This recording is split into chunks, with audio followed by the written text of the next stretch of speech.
Hi, my name is Chris Parkhurst. I'm a documentary filmmaker, and I'm also the host of the Documentary Life podcast, a show that spans 140 episodes, has been downloaded in over 135 countries, and I've been producing for about 5 years. I decided to put each and every episode up here onto YouTube to sort of expand the audience, and as we say in the show, maybe inspire and inform some more doc filmmakers, hopefully like yourself. In the episodes, you may find some older, maybe outdated URLs, in particular any of the documentary filmmaking courses that we do offer online. If you have any questions about the URLs, simply look in the show notes on this page, here on this YouTube page, and that'll be able to take you where you need to go to. Other than that, I hope you enjoy the show, and it's great to have another listener to the Documentary Life. Have a great day. Microphone check, 1, 2. XCC, hello and welcome. XCC, hello and welcome. 1, 2, 3, 4, 5, 6. She sells seashells by the seashore. She sells seashells by the seashore. There we go, rolling. The power of your mind is your greatest asset. Knowing and believing in yourself and your film is paramount to funding and finishing your film. It's a day-to-day proposition. Hello and welcome to The Documentary Life, a show that sets out to inspire and inform you on how to best live and lead your own documentary life. I am your host, Chris G. Parkhurst, and this is episode number 69. And it is brought to you by Barong Films, proud creators of documentary film, the Documentary Life podcast, and the Documentary Academy, our industry-changing A to Z documentary filmmaking program that will transform you into the documentary filmmaker that you've always wanted to be. Find out more at thedocumentarylife.com/academy. One of the bigger hurdles that we're often faced with as doc filmmakers is that of funding. You've heard me mention a number of times on the show that in the film communities, we doc filmmakers can often be the least funded, least connected in the film world. And yet we're generally the ones who are in need of funding and networking the most. I'm not immune to any of this in my own doc life. Sure, I might be better connected now than I've ever been, whether it be to, other doc filmmakers, doc resources, doc industry people. And if I'm being completely honest, this show has certainly helped that. But in terms of current film funds, I'm in the same boat as many of you. Steph and I, we're badly in need of some more funding so that we may continue with post-production on our current project, Elvis of Cambodia. We're constantly trying to figure out creative ways to secure more funding so that we may continue on with our passion project. Now, this is not to say that we haven't been successful raising funds for our doc work over the years. Not at all. We've done okay. We've secured multiple grants, held a number of fundraising events, run a couple of successful crowdfunding campaigns. We've approached businesses directly for donations or corporate sponsorships. We've been successful doing it in a number of different ways. But it is a seemingly constant battle, right? I'm not sure that will ever change unless we, somehow win the lottery, which isn't likely since, I've certainly never purchased a lotto ticket in my life. But the game of raising funds for our films, it's something that will most likely always be a part of our doc lives.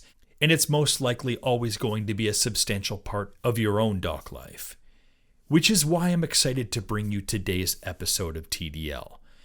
You see, later on in the program, I will have the pleasure of welcoming one of the more recognizable names in documentary funding to this show, Carole Lee Dean. You may know her as the founder of From the Heart Productions, which gives out annual awards every year to filmmakers via the Roy W. D. Grant. Or you may know her as the author of one of my favorite books on the subject of film fundraising called The Art of Film Funding. You may also know her as the host of Blog Talk Radio's The Art of Film Funding podcast. Regardless of how you may or may not know of Carole, one thing is certain, you will be very happy to have heard her today. She's got a lot to say on the subject of funding your documentary film. Not only that, but as an added bonus, there is still time to apply for a Roy W. Dean grant. The deadline is April 30th, and we'll definitely be talking about that. But before we talk to Carole Lee Dean, when we come back from a quick break, as a primer to the show, I'm going to briefly discuss with you 5 common funding options for the documentary filmmaker. It should go rather nicely with today's episode, which is going to be all about helping you get some more funding for your film. That and more coming up next on The Documentary Life.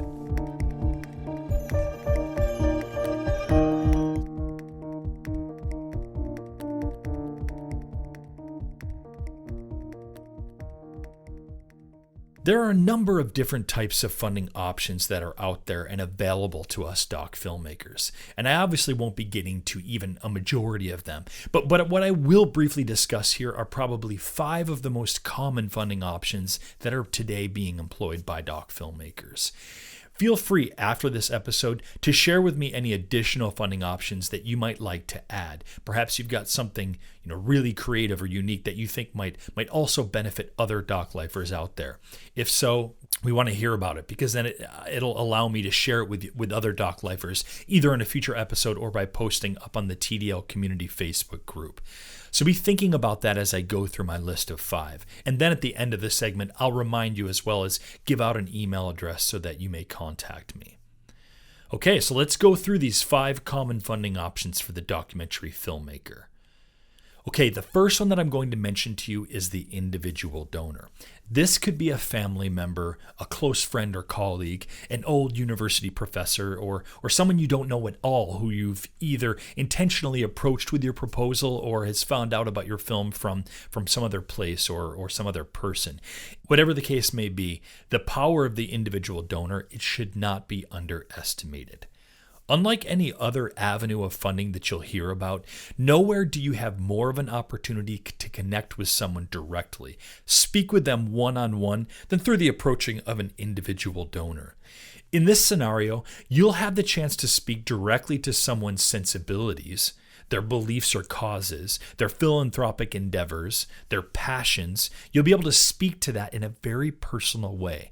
And depending on the person, you may be able to walk away with a donation that could very significantly impact your film. For instance, when we ran our Kickstarter for production of Elvis of Cambodia, we had one person whom we'd never met before, whom only knew about our project through the Kickstarter, whose donation, it would actually make up 25% of the entire $20,000 that we'd raised for production.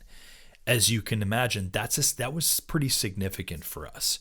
So a key thing that I want you to remember here is that there are people out there who will want to get behind your film project. It's just a matter of finding that person. And remember, all it really does take is one person, right? So don't ever undervalue the importance of the individual donor. Number 2, grants and foundations.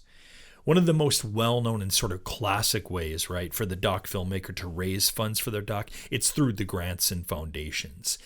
But the thing is, it also can be one of the more daunting avenues in which to raise these funds, especially with the more well-known ones like the NEAs or the Sundance Documentary Fund grants of the world. The competition can be fierce, so don't be scared to start more locally. Investigate what the art commissions in your state or your province or your counties, what they might offer. Find out what's out there. And don't stop with the art commissions. Look into the businesses that may be connected to a subject of your film. Often they will have granting opportunities. Another one is go to your library and check out foundationcenter.org. That will give you a direct line to a comprehensive list of the types of foundations that might be able to help you with funding. Carole Lee Dean will actually talk a bit more about the value of a resource like foundationcenter.org. She'll talk a little bit more about that later on in the program. But don't be intimidated by the grants and foundations funding world. Do your research. Build yourself as solid a proposal as possible. And by the way, I'd recommend starting with IDA's documentary core application. And I'll provide a link to this within the show notes for this episode. And once you had this proposal together, get out there and start applying for those grants. I'll also mention here that if you haven't already, you should most definitely check out our episode with professional grants and proposal writer Joanna Raybigger. It was episode number 55, and Joanna's conversation was an amazingly insightful one for anyone looking to write up grant proposals for their film. One quick note of congratulations here that's kind of connected to this goes out to Doc Lifer Erin, who recently posted on the TDL community Facebook group that she was given a $15,000 check from an organization who she'd basically just informed of her documentary project about landmines in Laos. She informed them with an email in her proposal. And lo and behold, they wrote her a $15,000 check. It can happen like that, Doc Lifers. It really can. As with everything you do as a doc filmmaker, persistence and positivity is critical here. Number 3 on our list is businesses and corporations. Businesses and corporations will often have a specific branch for donations or granting opportunities. They're generally looking to give to a project, like a documentary film in this case, that may cater to their own consumers' interests or passions. This is especially the case if they see a potential for extending their consumer base or increasing revenue or their brand awareness. Documentary films have the potential for promoting a company pretty favorably. Companies like Marmot or Patagonia or Keen might be, well, pardon the pun, keen to align themselves with a documentary project that's strongly associated with something like the preservation of national parks or with outdoor appreciation in general. Of course, these are bigger companies, and you shouldn't preclude smaller businesses who also might want to align themselves with you and your project. Although in these cases, the donations may be in goods or in-kind services rather than actual funding. However, as you'll see with something like the Roy W. Dean grant, when we speak with Carole, a grant like this can have some very powerful in-kind services attached to it that can be every bit, if not more helpful than actual cash to a doc filmmaker. Number 4, surprise, surprise, is crowdfunding. Now, crowdfunding has probably been the hottest means for doc filmmakers to be raising funds for their films in, the past 6 or 7 years. It's no wonder. Not only is it a way to raise funds for one's film, but it's also a way to be building an audience for your film long before it's even made. Crowdfunding, it can create superb awareness around your project, and of course raise funds. It's very powerful in this way, but it's an awful lot of work. If you think that you can simply put up a page on a Kickstarter or Indiegogo and the world will fund your film over the course of 30 days, then you've clearly missed the memo on running a crowdfunding campaign. Not to mention you clearly haven't been listening to a damn thing I've been saying for, 68 episodes now. For anyone who hasn't been alive during the past decade, crowdfunding in its simplest terms, it's basically a resource where you set up an online platform either through your film's website or on an established crowdfunding site like a Kickstarter or a Seed and Spark, and you essentially pitch your project to the world with the intention of raising funds and awareness for your film. By asking for funds, you're asking a crowd of people to collectively go in on financially supporting your film. And nowadays, there are some more interesting and applicable ones out there for doc filmmakers. It's not just a Kickstarter or Indiegogo world anymore at all. In fact, one of the more really impressive ones out there for doc filmmakers now is Seed and Spark. And wouldn't you know it, but we're going to have founder of Seed and Spark, Emily Best. She'll be joining us here on TDL in just 1 week's time. So that will definitely be something to look forward to. The last thing that I'll mention here is that we recently ran a great blog post on the subject called 5 Reasons for and Against Running a Crowdfunding Campaign. It's up on our website if you go to thedocumentarylife.com/blog. Check that article out if you're thinking of running a campaign anytime soon. The final item that I'll mention here in terms of funding options are putting on fundraising events. It's a lot of work putting any kind of event on. Sure, absolutely, no doubt about it. And events may not be your thing, but when they're done right, they can be actually really fun. And you can directly connect with large amounts of people about your film, and you can make some cash for your film project. I've put on events where I auctioned off items that were donated by businesses. I've hosted dinner parties. I've put on an all-day concert event. I've held fundraising screenings. These are just a few examples of events that I've put together in order to raise awareness and funds for my films. But there are a zillion different types of events one can hold. Get creative and come up with something unique that people will want to be a part of. Also, just remember to be smart about the money that you spend putting on that event. Whatever you spend, it's going to diminish your returns from the actual fundraising. So get people to volunteer their time. Get local restaurants to donate food and wine. Get lighting and sound rental houses to donate to the cause. Again, get creative here. Anything that you might need to purchase or rent, for instance, see if you can't get someone or some business to donate it to you. So those are 5 common funding options for the documentary filmmaker.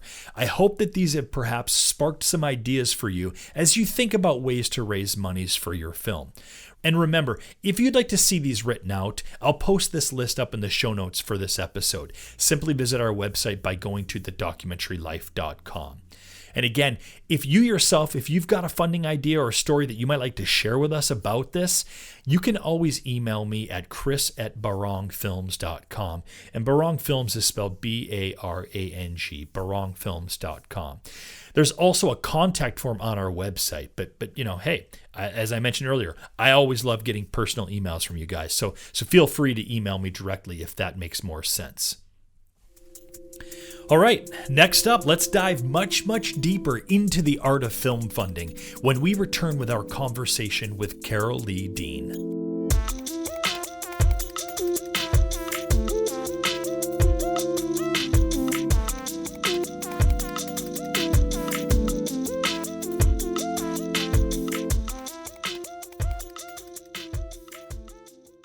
Over the past decade, the world of documentary film promotion and distribution has changed dramatically. And what's awesome is, for the most part, it highly benefits us independent doc filmmakers. However, we do recognize that navigating this new landscape of promotion and distribution can be a bit daunting when you're new to the task.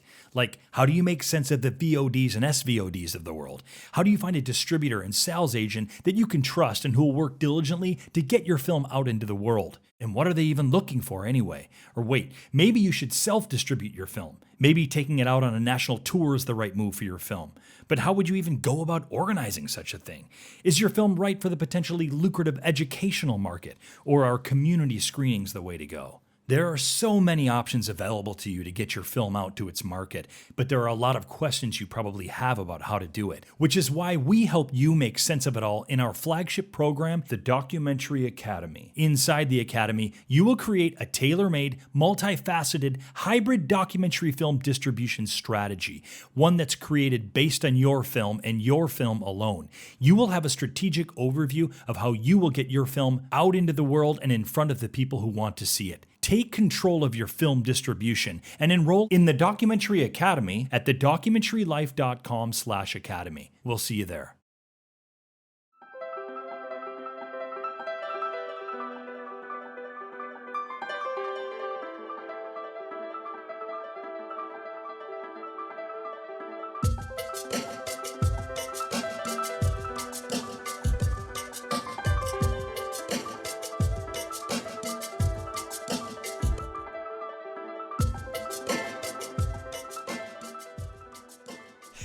I am joined today by Carole Lee Dean. You may recognize Carole Lee Dean's name from either her book, The Art of Film Funding, which has really become another one of those Bibles for documentary or independent filmmakers alike.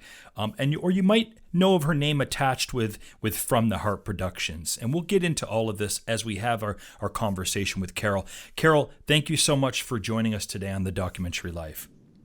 Oh, this is great fun, Chris. I appreciate it. Absolutely. I know you from your spectacular book, The Art of Film Funding. I also know you, of course, from the Heart Productions, the Roy W.D. grant, as well as your own podcast. And we'll get into all of that, of course, shortly here. But first, what I'd love to hear a little bit about, Carole, is a little bit about your background. You came from Texas, found your way to Southern California. You're married to a cinematographer. You spent time around filmmaking, right? And it was through this time and around sets that you came up with this pretty unique business idea at the time in order to help independent filmmakers. Tell us what that was about. Well, my husband worked as an assistant cameraman on various television shows. So I would get dressed up and get my hair fixed and go to the studio on Friday nights and watch them while they were shooting, Yeah.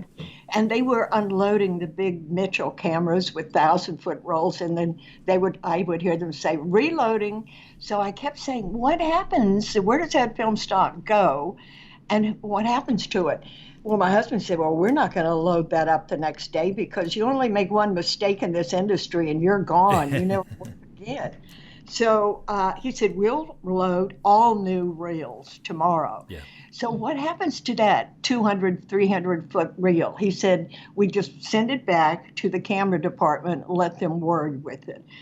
And so I said, "You know what? I bet I could have a little business buying and selling those short ends, Yeah. just coming from Texas. I had that Texas accent." He said, "No, don't be silly. Nobody will ever buy a film that does not come in a sealed can from Yeah. Kodak." So I kept begging. And finally he said, "Okay," very frugal Irishman. And he said, "Take $20 from the grocery money and see what you can do." So the first thing I did was I went to Columbia Pictures because I knew there was a man there named Bill Wiedemeyer, and I said, "How are you?" I chatted him up about the film industry and everything, and then I said, "Now I'm going to start a little business buying raw stock, and I wanted to know, would you sell me your film?" And he showed me this film vault, giant vault full of raw stock.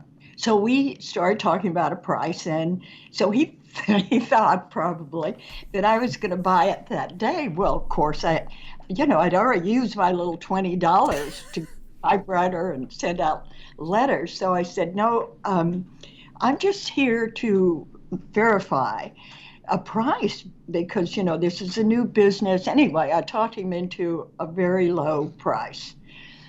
Then I left and I went home and sent out my letters, and I found one animator named Vic, and he said he would buy 2,000 feet. Well, that was it. That was the best day of my life.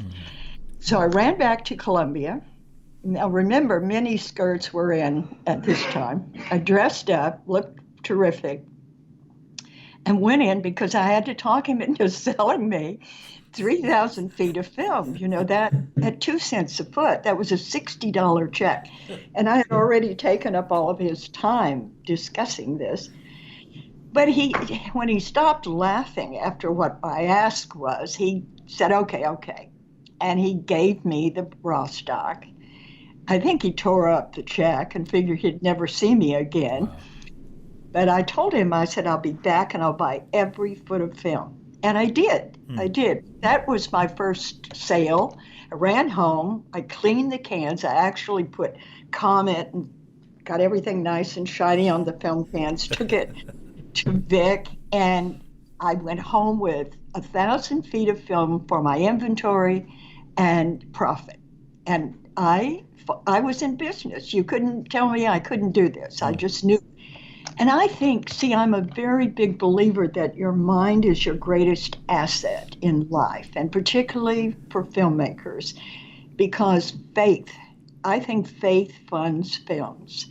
And through the faith and the belief that I could make this business work, I did. If I had taken a business class, I probably would have done a business plan and said, "Oh no, I can't do this because I'm in at least $100,000." Sometimes not knowing is a blessing. And at what point, Carole, does this become studio film and tape? Actually, I was doing a really good job. So, and I went through this divorce, and then I decided, okay, I'm on my own now. I really have to make this work. So I was operating out of an apartment building, which didn't last long because all of these crazy filmmakers were coming in, and this was the day of the nudies, right? I told a lot of to nudie filmmakers. So it wasn't long until they said, "You have to stop this." And I went out and rented a building. Now, this is when I really started my blessing business.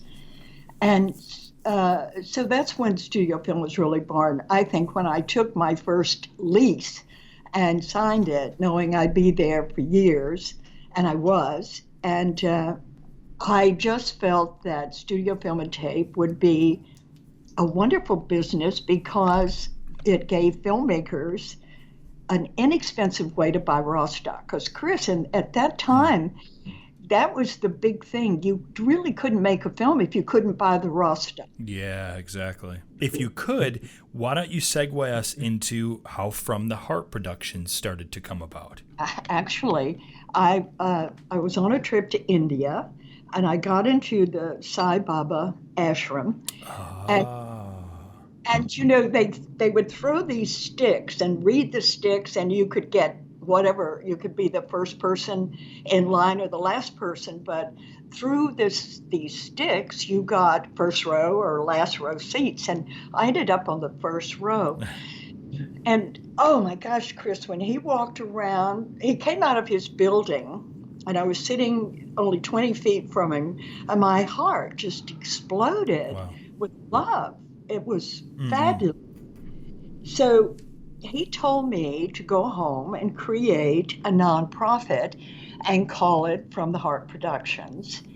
And I did just that. And my team said, uh, what's this for? And I said, I have no idea, but let's just say we want to do educational films to empower women.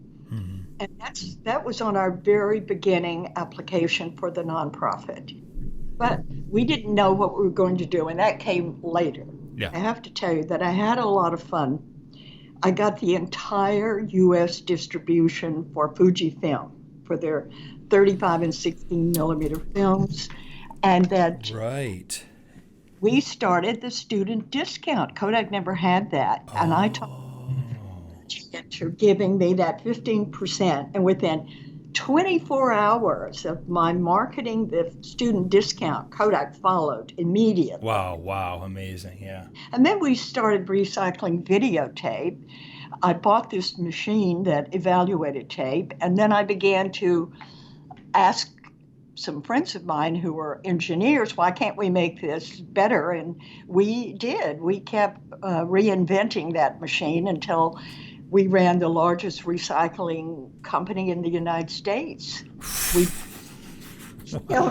video it and recycled it. We would evaluate it and then resell it. And I even bought film from England, from BBC, Oh, wow. because they never cared about money. They would sell something, they'd use it 3 times, good, better, and different, they Yeah. would sell. So I sold that to US TV station. Quite the entrepreneur story very early on. It's amazing. And I think that that's a bit of certainly what you impart about your own story early on in the book, The Art of Film Funding. And it really kind of lends itself to what you would be doing with From the Heart Productions and really encouraging independent filmmakers to begin doing in their own lives. And that's part of the inspiration to what you guys do with From the Heart Productions. So tell us, Carole, at what point did From the Heart Productions really become an entity whereby the fiscal sponsorship becomes a thing, the intentional filmmaking class, and then of course the aforementioned Roy W. Dean grant. When did that really get full steam ahead? Well, I was running From the Heart when I had the studio film and tape company. So Yeah. I had over 100 employees and 3 offices, New York, Chicago, and Los Angeles. So I wasn't totally involved in the grant. I had someone running it Mm, for me. mm. And I sold my business 2001 to David Cohen, lovely man, and who took very good care of our filmmakers. And I was looking for something to do with the rest of my life. So I started, this woman uh, decided to become the executive producer and raise money for me. I wanted to do a doc on organic food. What Yeah. is it? How do you determine that? And Chris, it was like a year was gone, and Mm. I'm still researching, and she's raising money. She has money in the bank. The guy quits, who's running the grant. I have to take it over. And then I realized if I put my time into From the Heart, and I give 3 grants a year. Gosh, look what we could do, Yeah. where it might take me 10 years to get this film made. Oh, wow. So I called her and said, you know what? I quit. I'm not going to do this film. And she said, oh my God, I have all this money. Good. I said, you'll find another producer. Yeah. Somebody else will do this film. And they did. There's a great film on that. But I'm going to put my time and attention into From the Heart because I think we can do a lot of good. That was the real beginning. That's in 2001. Yeah. 2003 and 4 is when I really decided this is where I'm going to put my time and attention. It's so amazing. It's you made a very sort of a very conscientious decision to help other people out, and I might suggest that perhaps that couldn't have even happened if not for you having that experience working on another documentary film to begin with. Right. It gave me such an insight into the work and the knowledge and the stress that filmmakers are under all the time. It's amazing how they finish a film. It's wonderful when you see a finished film. You really want to celebrate. Yeah, right. Hear, hear. I love it. The Roy W. Dean grant, which we mentioned here just a moment ago, it happens 3 times a year. Why don't you paint a picture for us, because there's a lovely sort of story behind this. Of course, it's with your father. Tell us who Roy W. Dean was, and then how you ended up deciding to build out this grant in his honor. Well, that's a great story. First of all, this is we were running studio film and tape in an era where computers didn't do the inventory. We always did every month inventories by hand. And we were always off. And my father was great with mathematics. And I have to back up here and say that he had retired. Yeah. Working in the Baptist church in Dallas, Texas, and I asked him to come out to California and help me run this film business, and he did. Now, he didn't have to work, but he loved it. He could have had any job in the office, but he wanted to work over the counter waiting on filmmakers. And Chris, what he would do is that filmmakers, it didn't matter if you bought a 100-foot roll of 16 or 50,000 feet of 35, Dad would say, tell me about your film. Well, you know what that means to a filmmaker. Have you got an hour? Sage, right? And he loved every minute of it. He was a good listener. Yeah. And thank heaven he taught me how to listen, because this is the key to working with filmmakers. We have to be good listeners because they are our storytellers and they need us as feedback.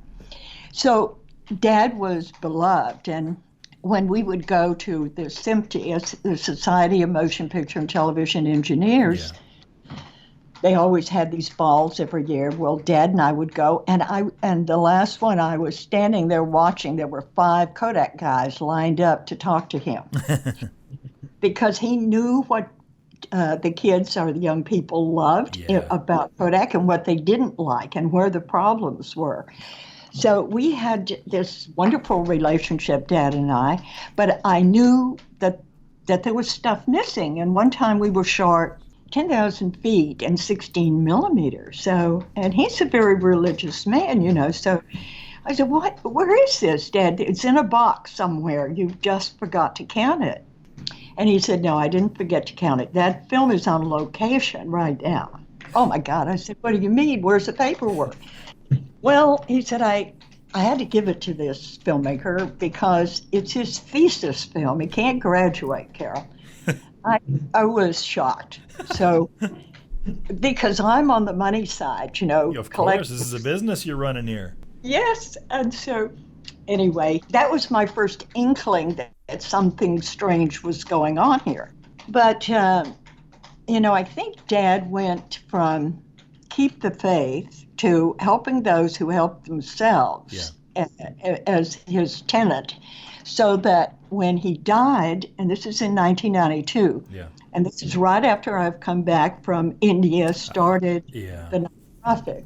I started getting cards and phone calls from people saying, your father had me go to Paramount and buy raw stock because he put in a call to Dick Barlow and said, I want you to buy sell them some 35 millimeter stock or give it to them.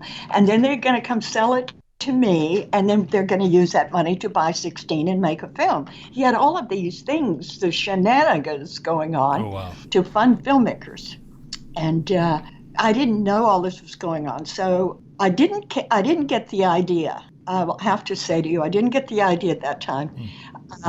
About 4 or 5 months after he died, I woke up one morning with the idea of the Roy Dean Film Grant, and it was so clearly outlined what to do. And I said, no, I'm not going to do this. This is so much work, and you want me to go out on the street and start asking for donations and how can I do that and run a business? And no, I'm not doing this.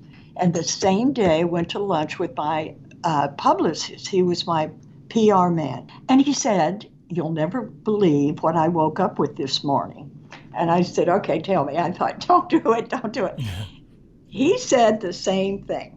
You have to start the Roy Dean Film Grant. Wow. So, okay, I've heard it twice. I'm a believer. I said, but I really don't know how to do it. And he said, but I bet you, because you're always being pitched for raw stock, someone has asked you for film.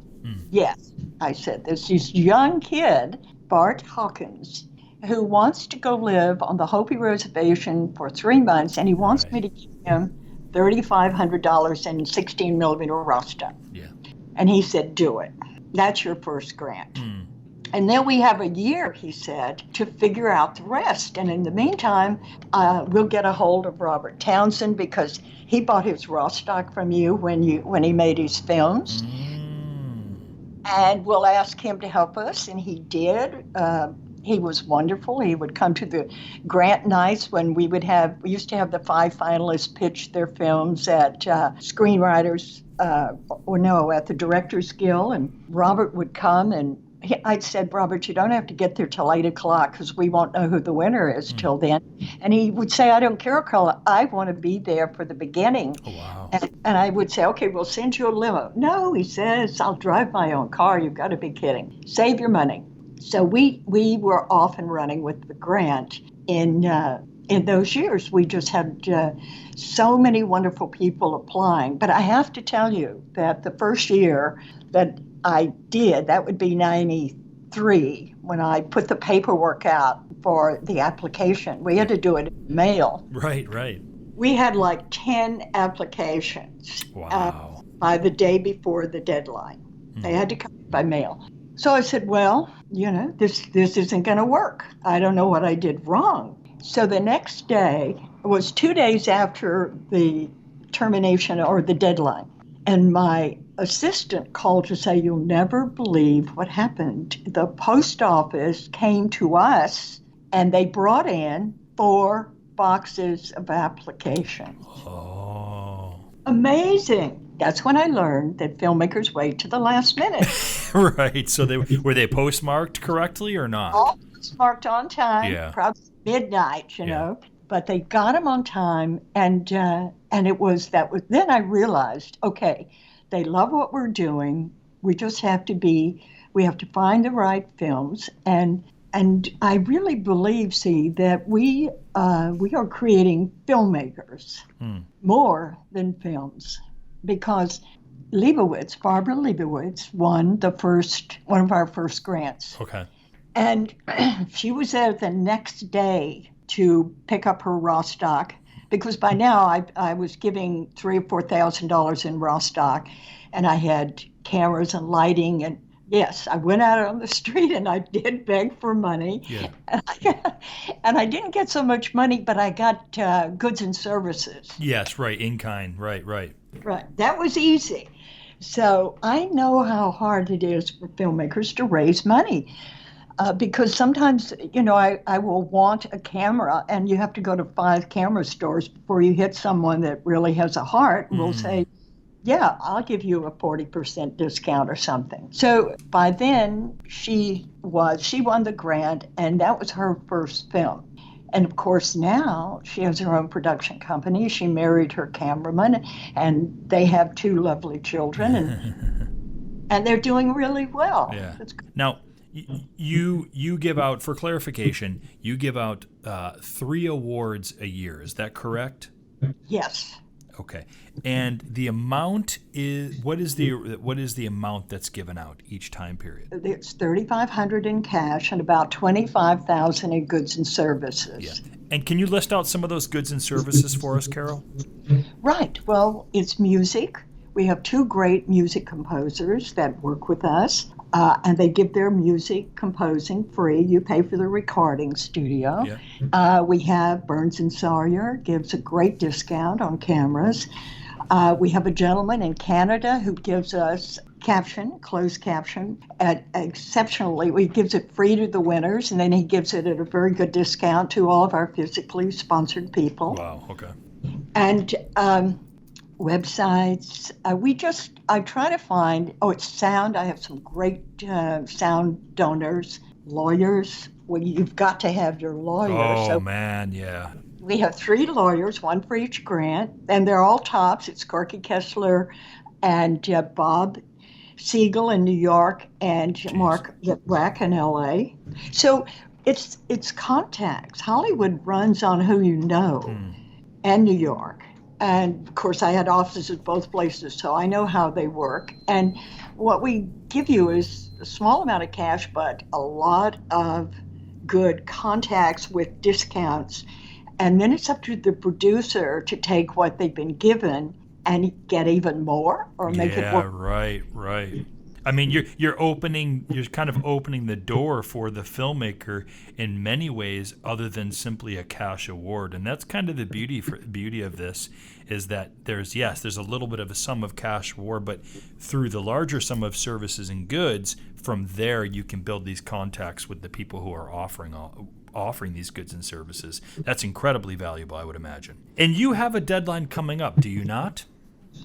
Yes, April the 30th. Is the deadline, and everything you need is online. The application, the list of goods and services, and actually we've done some videos on what we're looking for. Okay. I take you through the grant application, tell you exactly what all the questions mean and what we'd like you to give us. But the key thing about our grant and all grants is 3 things. It's story. What is the story? What are we going to see in your film? So, and actually looking at prior winners is a great way to know more about From the Heart. So, did I see it on your list of awards recipients? Do you remember I believe a documentary film by the name of Stolen? Oh, yes. I love that. And was that Rebecca Dreyfuss's film? Rebecca, she's brilliant. Yeah. We've had Rebecca on the program talking about her film On Meditation. Oh, I didn't know she did that. Yeah. We had her on, I guess, probably about not quite a half a year ago, and it was a great conversation. And I thought that I had seen that. I think that's Stolen, the one that Rebecca did. So I was very happy to see that. Oh, yes. My judges, I'll remember this. They said we have to fund this because nobody else is going to. And because it was a small niche market, but it was also an important historical document. Oh, yeah. And, she is a brilliant filmmaker. Have you seen that film? I have. And in fact, I think it was Albert Maysles was her camera op on that. Was her DP. Yeah. Yes, he was so great. Yeah, she talked quite a bit about that. Now, Carole, would you mind shedding some light on your process of selection? Is it a team of people, and how much are you personally, Carole, involved in the grant selection process? A lot. Okay. I spent a lot of time on this, and so does my daughter, Carol Joyce, and my granddaughter, Eliza. Oh, wow. Excellent. Three generations of women here. We're all working on this. So, Yay. Thank you. Yeah, it's great. I review every application, and I see maybe 90% of the trailers, and you have to do that. We're looking for stories and things that are unique and make a contribution to society. And this is the hardest thing I do because, when a lot of times their film is just great, but it's not developed enough. And then the word developed means so many things. It's really hard to explain sometimes, but we do our best because everyone who applies gets a free consultation. Okay, right. And that's important. Yeah, the 15-minute consultation. Yeah, because if you want to fund your film by any means possible, you really need to get as much feedback on your applications as you can. So we help you in case you want to come back to our grant, which we highly recommend. Several of our winners have applied more than once. What happens is they come in, they've got a great idea, but it's not far enough along. And Yes. they come back the next year, it's more developed. And like when Lewis won for his film Stranger at Home this year, or in 2017, Yeah. I hung up the phone with the judges and called my daughter and said, Lewis won. And she said, well, it's about time. Because she knew him, she knew the film. We've seen it for 3 years. We know the work he's done, and it was easy, but we don't pick the winners. No one that works here picks the winners. It's only documentary filmmakers. Okay. So what we do, the three of us, is we go through everything and we put our notes down for the consultations. Yeah. And then we have to decide what we think is the top 50 films. And this is really hard. Oh, boy, but yeah. We do our best. And then we call in outside judges. And they pick the top 20. And then the second top 20 we call the hot films in the making. Because, again, they're really great, but they may need more development. And so we put these 20 hot films online so that the filmmakers get the marketing and they can say they came into the grant in the top 40, which is good for them, and they're on our platform for a year. Now, the top 20 go to another set of judges, and they choose the top 5. And those go to judges that have been with me for many, many years. These are all our filmmakers, again, documentary filmmakers. I don't think you can use anybody else because nobody understands. Feature filmmakers also understand, but I think documentary filmmakers are very good judges of both docs, shorts, and now we take webisodes. And now let me ask you this: each step of the way, are you informing the filmmaker that they've sort of made it to that next stage, or is that kept quiet? No, we do that. Wow. First, we go through the grant applications, and we will notify maybe 20 or 30 people at a time that you did not win, but set your appointment for your consultation. And then once we've chosen the top 20 and the hot films, we let them know, and they give us the information to put online so that we can promote their films. And then as they go from 20 to 10 to 5, I let the filmmakers know. Okay, great. And so that's the Roy W. Dean Film Grant. Now, you've been, of course, around doc filmmakers for many, many years. You have an intimate knowledge of how the grant making and the grant application process happens, and a lot of that obviously is detailed in your book, The Art of Film Funding. And so, what I'd love to hear now, if you wouldn't mind, Carole, I'd love to hear maybe if you could share some tips for finding. Just share some general tips around the grant application process or finding grant foundations that are out there. And I would start by asking, and this was a tip. This was a tip that was particularly helpful to me in my journey with doc filmmaking, which was you recommended that it's a really good idea to be contacting some of these either grant officers or someone from the granting organization, contacting them directly early on and asking and starting a dialogue by asking questions. Amen. This is absolutely right. Uh, you have to make a contact. And I love it when people do that to me because I know they read my book, Yeah, you right. know? And so here's the thing. It's the person behind the paper. Who's that person? This is what we want to know. And a lot of times, Carole and I will make it a point to call up these people whose applications we have in front of us to talk to them, to listen to their passion. Passion is what you need. You need that passion in your proposal, but you've got to have it when you are pitching your film. Yeah, right.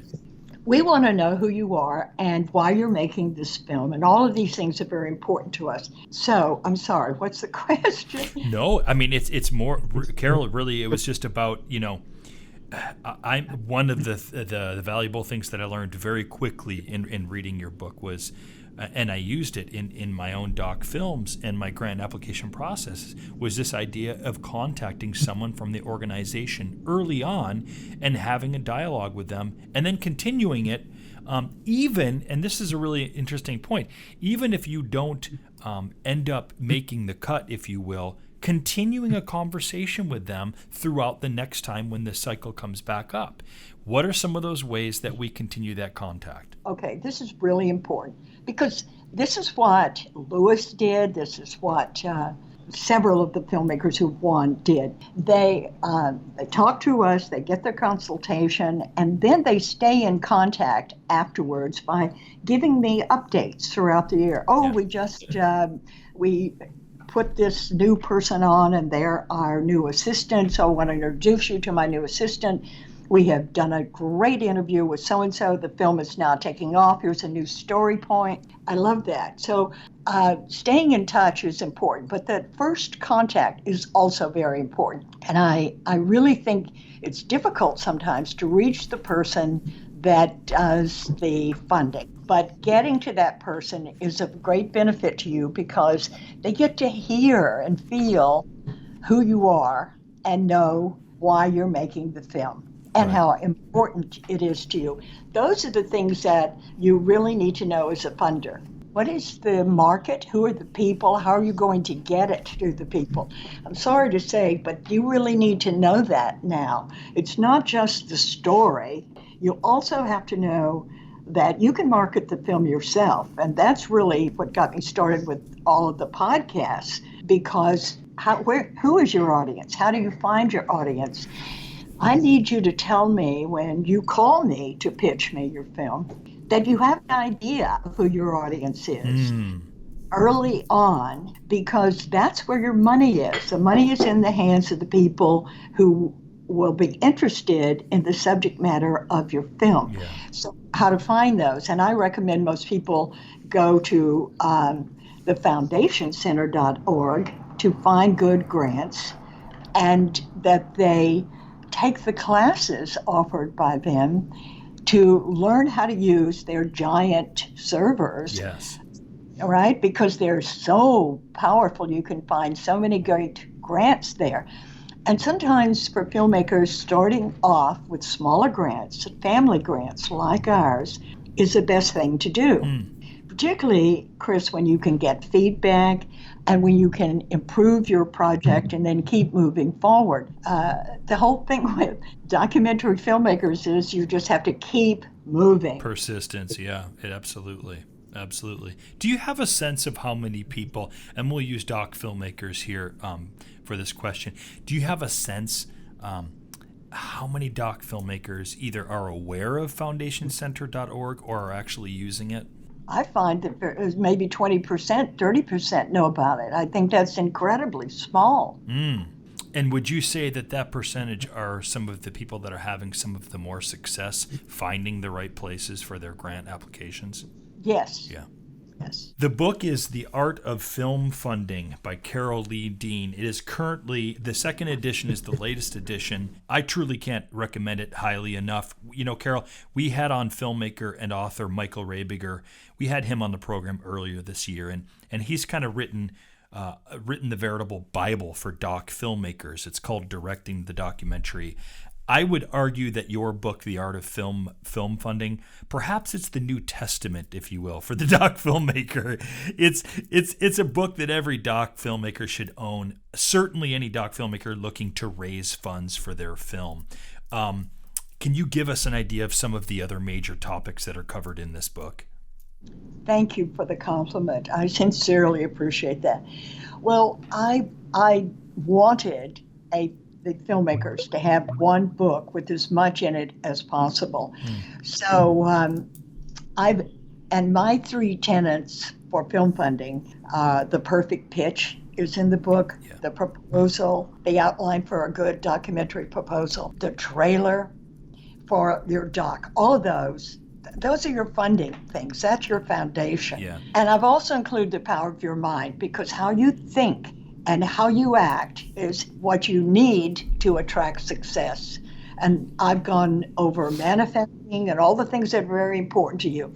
Example, I highly recommend daydreaming. I think daydreaming is a key factor. As long as you're visualizing the completion of your film and the success from the awards you're winning, you go right to the end result. You see your film in a screening room, Raleigh Studios, someplace great, and it's a packed house and standing ovation. You're an award-winning filmmaker, and you keep this focus with you on a daily basis so that you are constantly attracting the right people to help you make the film and fund the film. So that's in there. I also have a chapter in the book by Tom Malloy about closing the deal. Now, he's a serious filmmaker. He's made maybe 10 or 12 films, but even though he's making mostly features, you still need to know how to close deals for documentaries. Yeah. So I think there's a major crossover that we need to learn from. Each side needs to learn from the other, the doc and the feature side. Yeah.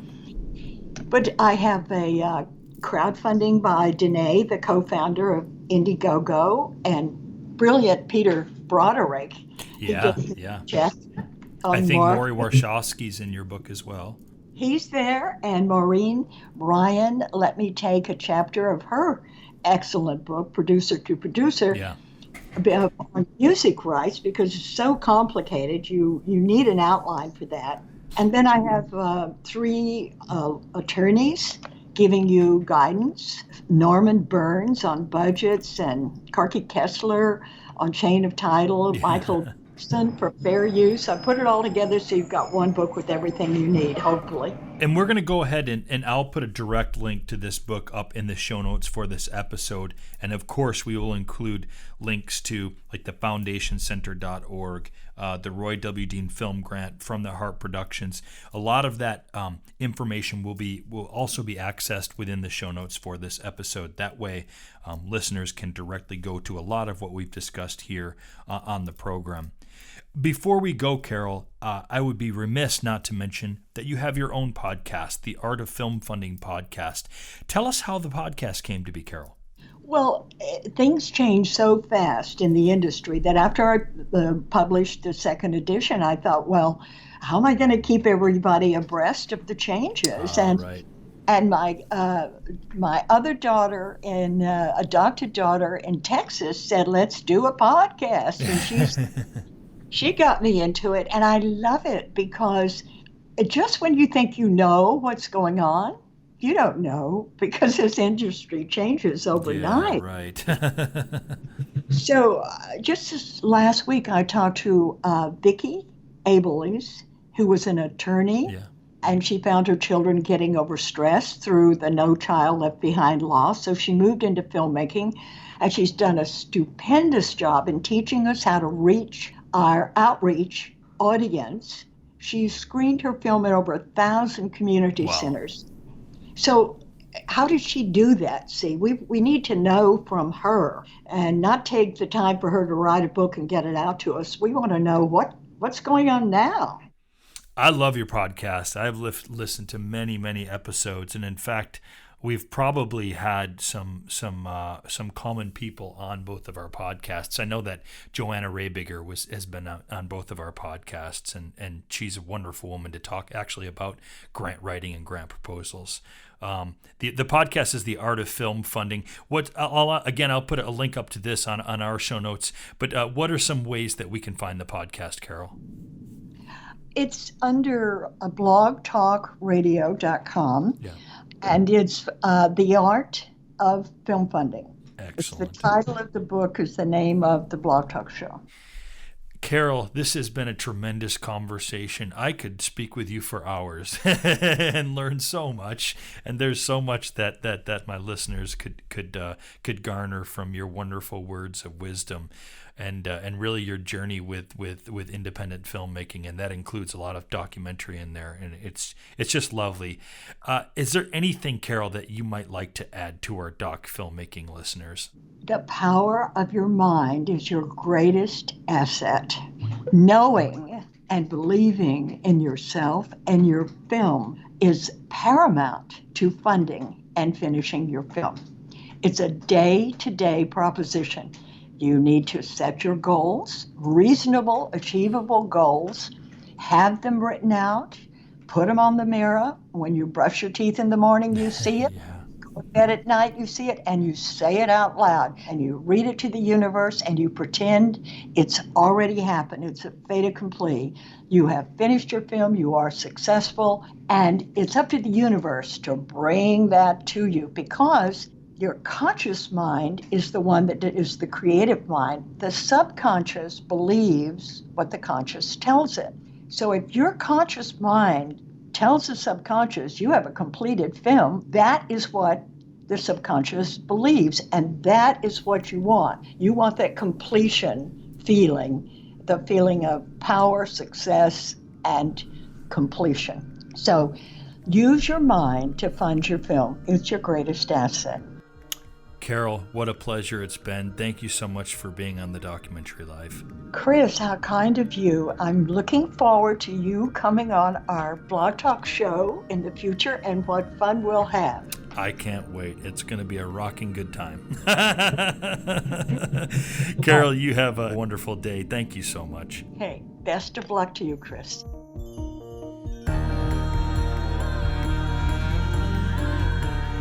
Hey, can I ask a quick favor? If you found this podcast helpful in living your doc life or making your doc film, will you help us share it with more people by giving us a stellar review on whichever platform you use to listen to this podcast?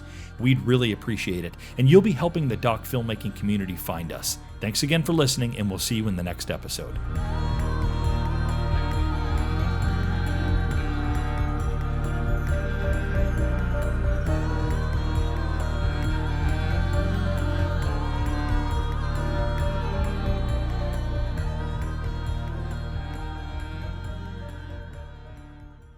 Thanks again for listening to the show, and remember to like and subscribe to this channel.